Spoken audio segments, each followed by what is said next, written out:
The Princess and the Pea.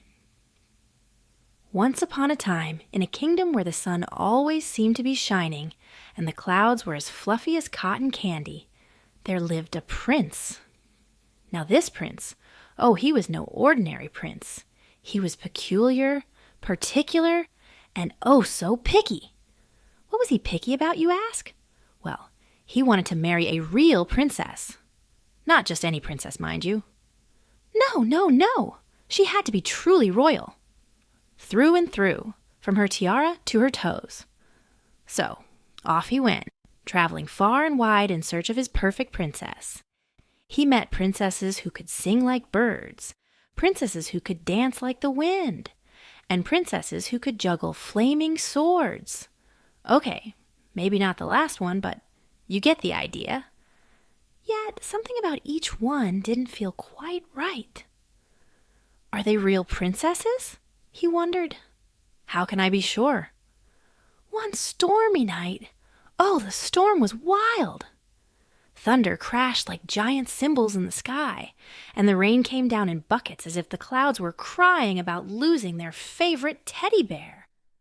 Suddenly, there was a knock at the castle door. Knock! Knock! Knock! The prince, curious as ever, rushed to see who it might be. Standing there, soaked to the bone, was a young woman. Her hair was plastered to her face. Her dress was dripping with rainwater, and she looked like she had just wrestled a hurricane. But she stood tall and proud and said, "I am a princess." The prince raised an eyebrow. A princess, huh? He thought. We'll see about that. The queen, who was just as curious as her son, whispered to herself, "If she's a real princess, I'll know exactly how to find out." The queen was clever like a fox wearing glasses. She hurried away and prepared a bed for the princess, but not just any bed. Oh no, my dear listeners, this was the most unusual bed in the history of all beds. She started with a single pea. Yes, a little green pea no bigger than a marble. She placed it on the bed frame. Then she stacked one mattress on top of the pea. Then another, and another, and another. Before long, there were 20 mattresses piled high. But wait, she wasn't done. She added 20 feather beds on top of those mattresses. This bed was so tall it nearly touched the moon. They had to bring in a ladder, just so the princess could climb to the top.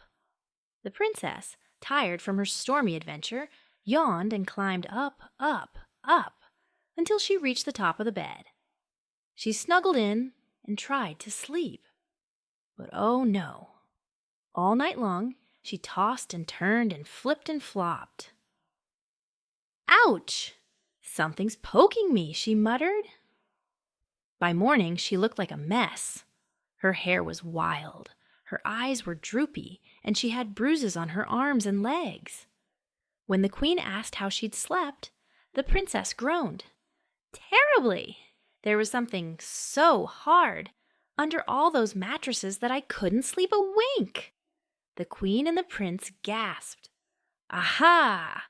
Only a real princess could feel a tiny pea through 20 mattresses and 20 feather beds, the queen declared. Her skin is so delicate, her royal sensitivity so perfect, that it must be true.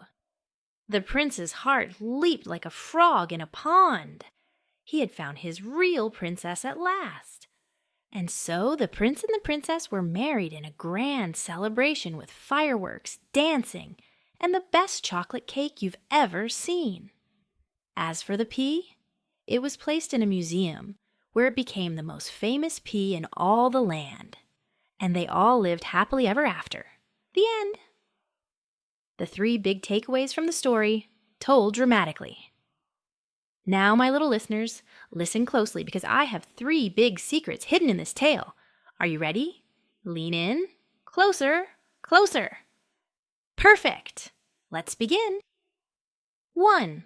Always be yourself. Do you remember the princess standing in the rain, soaked and shivering? She didn't try to prove she was a princess by showing off or wearing a fancy gown. She just stood tall and said, "This is who I am." And guess what? That was enough. So, whether you're wearing a crown or pajamas, you are special just as you are. Always remember to say, "This is me," with pride. Go! Pay attention to the little things. Oh, that tiny pea. It was so small, yet it made all the difference, didn't it? Sometimes, the little things in life, like saying thank you, sharing a smile, or helping a friend, are the most important. Even the tiniest pea can be a big deal. So don't forget to notice the small stuff, okay? 3. Don't judge a book by its cover. When the princess showed up at the castle door, she didn't look like a princess, did she? She was wet, messy, and probably smelled like rainwater. But inside, she was as royal as can be. Remember, it's what's inside that counts.